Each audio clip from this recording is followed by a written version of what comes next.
If you've ever wondered why you get super clingy when someone pulls away or why you ghost people who get too close, this episode is for you.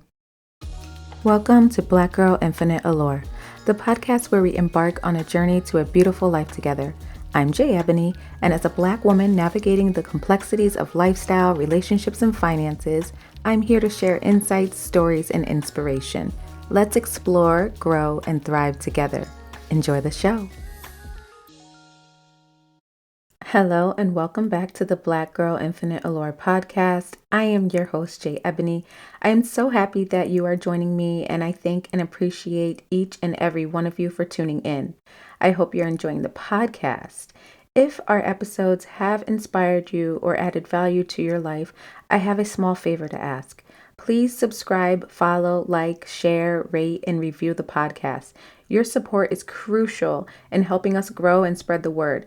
If Black Girl Infinite Allure has made a positive impact on you, the best way to give back is through word of mouth. Sharing our podcast with others not only helps us reach a wider audience, but also helps others discover the content that you've found meaningful. Remember, rating and reviewing our podcast makes a big difference too, as it helps others find us more easily. Thank you so much for your continued support and for being a part of this journey. Hey everybody, how is everyone doing? Well, I hope. I have been living on cloud nine. My birthday month, which is May, of course, um, just went so well. It went better than I thought it would. So my birthday just passed. It was on May 18, and I had a beautiful trip to Cape Cod. It was funny because I was supposed to go to Cape Cod, but that kind of fell through. And I met someone who basically was like, we got to celebrate you and your birthday, and I want to just treat you like a goddess. And I was like, you know what? I will take you up on that. So he took me, he was like, have you ever been to Cape Cod? And I was like, that's funny. I've been to Provincetown or P-Town, but I was planning on going to Cape Cod for my birthday. So hell yeah, I would like to go. And it was so beautiful. Like I literally felt like a goddess. I had great food. I also rested more than I have in the past several months. And now I see why people, like as you get older, you people like to take like a short vacation or something and they say, I just want to sleep. I just want to sleep and just rest and read. And I think I want to do more of that. It's going to be like more just taking time away and to just shut everything out. And I loved it. I rested. I had such great food. I was doted on, treated like I should be treated. And I am so thankful for that. And the universe really aligned that shit up for me. And it's an African guy and he was so like he's so I don't know. I don't even know how to explain it, but he was such a gentleman. And so, yeah, it was very nice. It was everything and more that I had hoped for. And all I had to worry about was my dress that I got that I wanted to wear. And he even took my birthday pictures for me. It was just perfect. And I looked so beautiful. I got a lot of birthday love, a lot of unexpected gifts. And the Thursday before my birthday, oh, wait, no, I'm sorry. It was the Friday before my birthday. So this guy and I at work have been talking a lot. I've worked with him for a few years, and I think, well, no, I don't think, I know he likes me.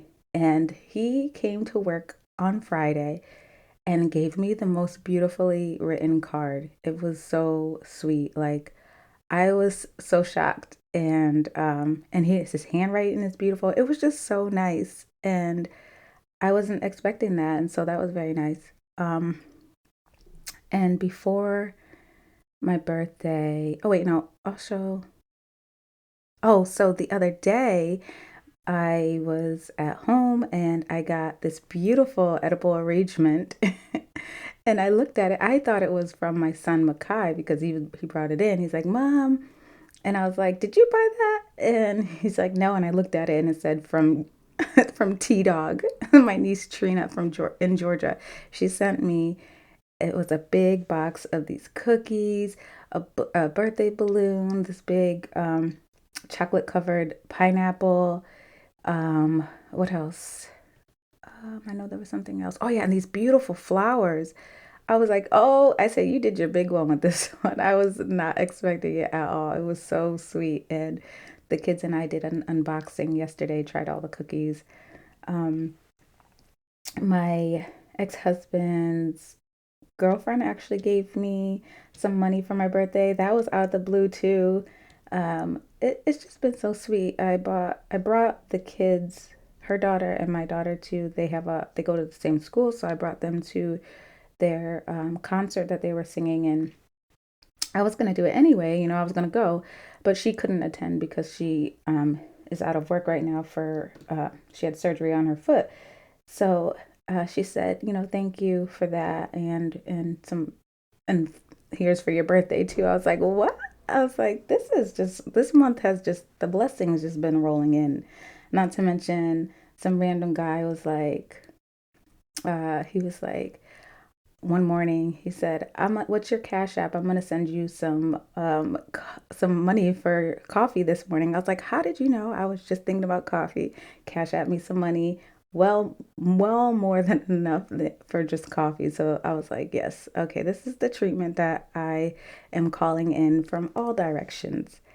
Mother's Day was great, even though it didn't start out great, but we'll talk about that later. But the rest of it, with my kids, they got me, they're so good. Like, I'm sitting down and they come in with a bag, and I'm like, how do they do this stuff? So they gave me two cards and a candle, and the stuff they wrote in the card was so sweet.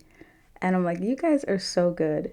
A lot of people, of course, reached out for Mother's Day and my birthday. So they're both exactly a week apart always. But it's just been so nice. And now my dad getting me a new chandelier for my dining room for Mother's Day. My mom called me and she was like, oh, and your dad said that chandelier is your Mother's Day gift. I was like, what chandelier? Because I didn't even know, because I wasn't there the day before. It was literally in my dining room. So they're going to be putting that up. So it's just been lovely. Um, so yeah, I've been doing pretty good and just basking in all of this just goddess energy. It seems like the second you leave alone shit that doesn't align with you or that no longer serves you, it's like then everything else just starts pouring in what you really want and deserve. The universe just really starts reflecting that back to you. So, yeah.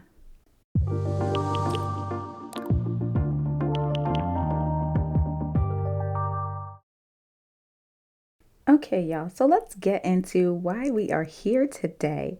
So today we're going to be talking about the four main attachment styles. I love this stuff because it's like the more that I read up on it or listen about it, the more it makes sense to me as to why I do certain things and why other people may do certain things, why I date certain partners, and it just it makes sense. And then understanding that also helps you understand not only things that you need to work on, what things your partner or prospective partners need to work on, or how you can kind of learn to love each other and work with each other. So there are four main attachment styles. These are the core emotional patterns that shape how you form bonds, especially when you're feeling vulnerable. So it's secure attachment, anxious or preoccupied attachment, avoidant or dismissive attachment, and disorganized or fearful avoidant attachment. So the first one, secure attachment. So with this, you're comfortable with intimacy and independence. You trust easily, you communicate well, and don't fear abandonment or losing yourself in love. So for example, this is the I love you, but I still have a life type. Healthy, right? The second one is anxious or preoccupied attachment. So you crave closeness and constant reassurance. You might feel needy, fear abandonment, or overanalyze texts. Like they say goodnight with a period. Are they mad? I'm not gonna lie, I'd be like this too sometimes. But for example, this style had me thinking I was the problem every time someone got quiet. So it's like when things go quiet, that's when you start thinking, what if? Like, I feel like I have parts of this because I'm very big on how texts and stuff look. Like, if you do a good night with nothing at the end, I'm like, immediate attitude, like something's wrong. Like, you got to have an exclamation, you got to have some emojis in there or something. Like, so I sometimes feel like I could be that. The third one is avoidant or dismissive attachment. So you value independence so much that closeness feels threatening. You shut down emotionally, pull away during conflict, and might label people as too much when they express feelings. So, for example, they'll leave you on red and call it self care. I'm this too. I think I'm like a mix of anxious and avoidant because especially if I feel like somebody is like immediately, like when I'm starting to get to know somebody and they immediately express, I don't want to waste time with you, I like this, I know what I want. That's when I'm like, oh no, I got to start thinking of ways to like slow this down a bit. Like you're doing a lot. But then if it's like the opposite, I'll be like, that's when you start thinking like you're trying to do things to try to see what's taking so long. Like, what's the problem? That's when you get into the anxious. So it's weird.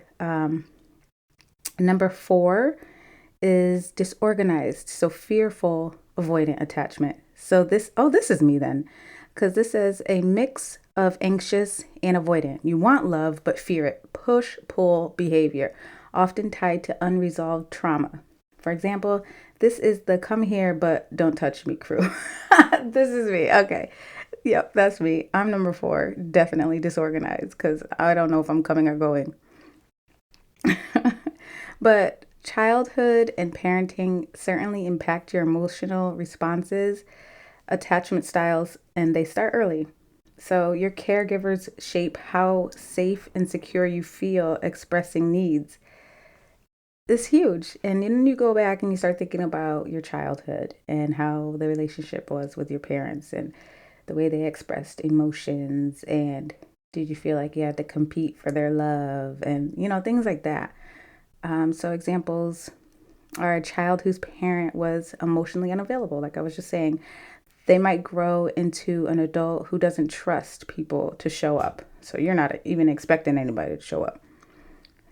Um, Overly controlling or unpredictable parents, that might result in disorganized attachment, never knowing if love will come with a hug or a consequence. Lastly, constantly being told, stop crying, teaches kids to suppress emotion, which often explodes in adulthood. So, yeah, I think a lot of us, especially us 90 babies, got the stop crying thing. And I'm sure a lot of kids get that now. And I don't do that to my kids. I mean, sometimes like if it's something ridiculous, but I try not to. Like recently, even if I thought it was something small, recently my son was crying and it felt so bad for him because his dad told him, I'm on my way. I'm not waiting outside for you. And Makai moves very slow. So his dad came, dropped my daughter off, and Makai wasn't ready, so he left his ass. And he called him. He's like, "You left me?" He's like, "Yeah, I told you I was not waiting." And then Kai was just standing there, like, wow, like sitting there silent. And then he's like, "I'm just gonna walk," and he started crying, and I was like, "Oh my God!" I gave him a hug. I said, "Please don't cry, honey." I was like, "Do you want me to drop you off?" He's like, "No, I'm gonna walk." I was like, "Are you sure, honey?" I was like, "I don't want you to be sad. Don't be sad, baby. I know you're upset." I was like, "But don't be sad about it. It's okay. I could drop you off." He's like, "No, I'll just walk." And he started walking, but his dad picked him up halfway.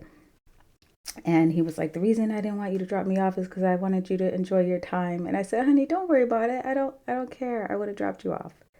So, but something like that, usually I would be like, "Why are you crying? Like, stop crying. He told you to be ready." But then I was like, you know what? I feel bad, honey. So, yeah, Even though you think it might be something small, they're upset and sad about it.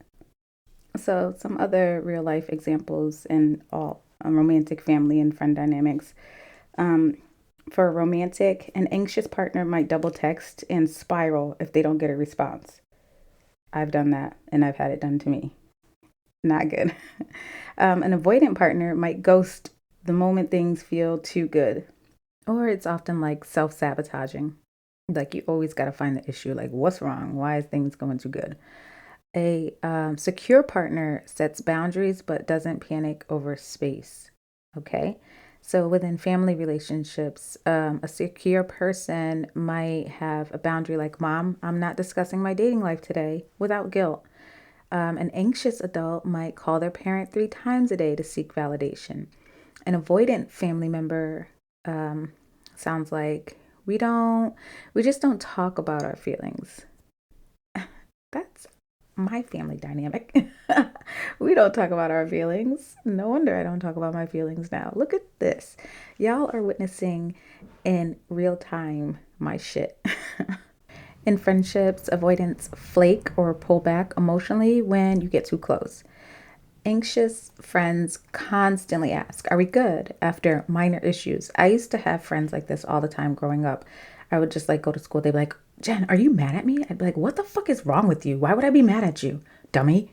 And I just used to piss me off so much. Like, why? Nobody's like, what's the problem? Nothing happened.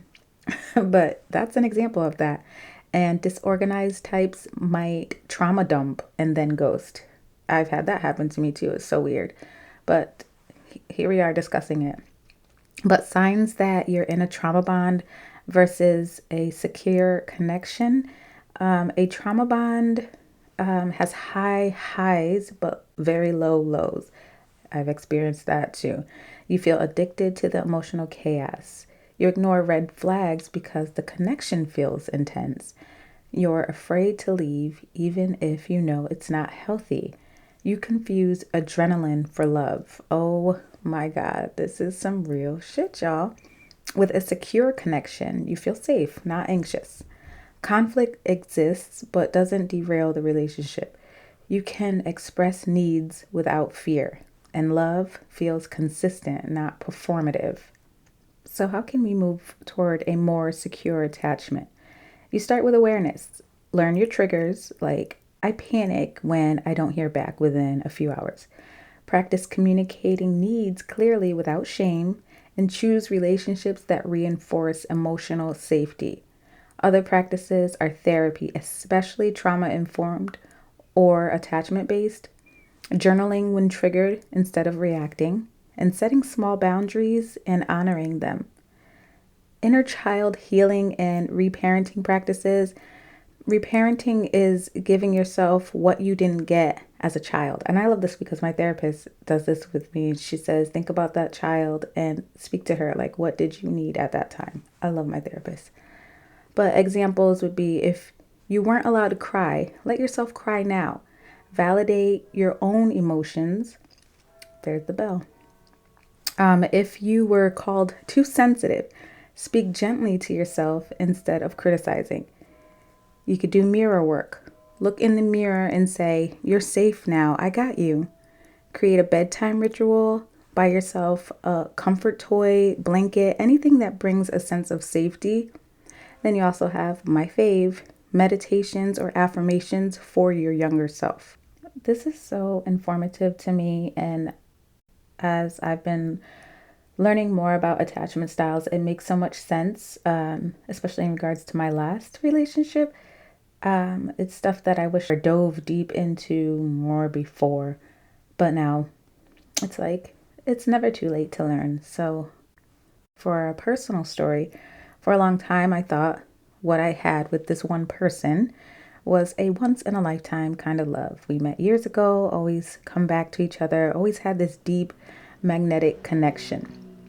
But it was also emotionally exhausting. One minute we're vibing, laughing, planning things. The next he'd go completely cold or deflect anytime things got real. And me, I'd go straight into panic mode, over explaining, trying to fix things, trying to pull us back together. I didn't realize it back then, but I was moving from an anxious attachment style and he full-blown avoidant. I was constantly seeking closeness and he was constantly pulling away. But sometimes he was doing that too. I feel like we're like a mix. We both are a mix of both of those, but that cycle became our normal. But here's the thing, just because it feels familiar doesn't mean it's healthy. I'm sorry for the background noise.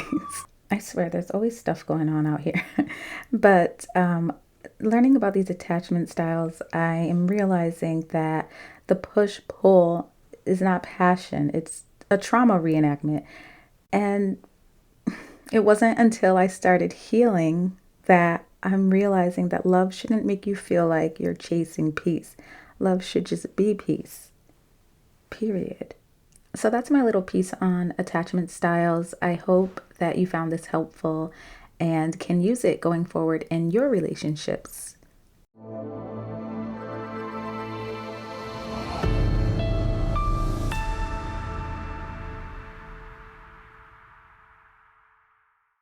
So for some trending tea, child, there's a lot going on. For some reason, the homicides in Washington, D.C. has spiked. In between May 13 and 18, 5 individuals have been fatally shot.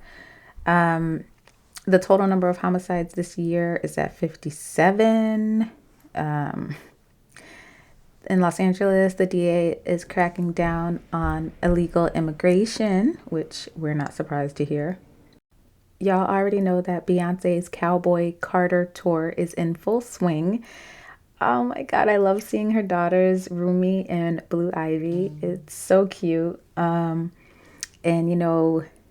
with the Diddy trial going on, a lot of crazy stuff is coming out.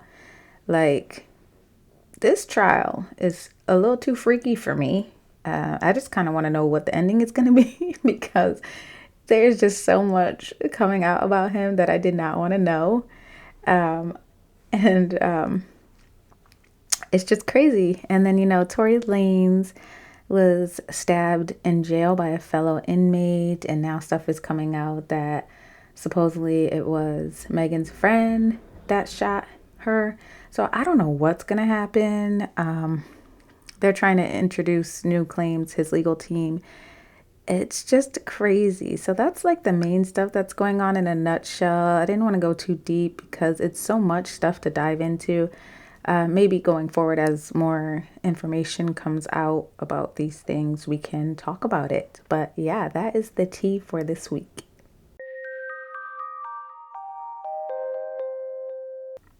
So last but not least, I will not leave you without some Allure advice.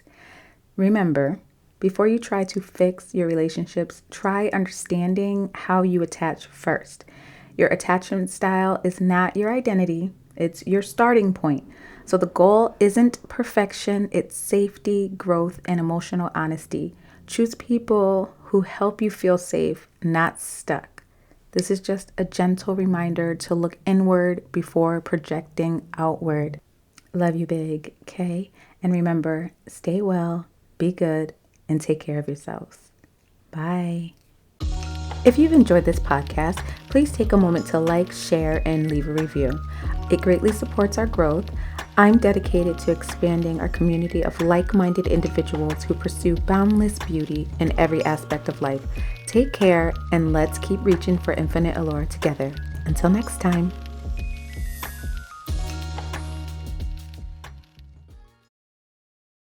If you would like to connect with me and join the Infinite Allure community, follow me on social media for updates, behind-the-scenes content, and more ways to explore boundless beauty in every facet of life.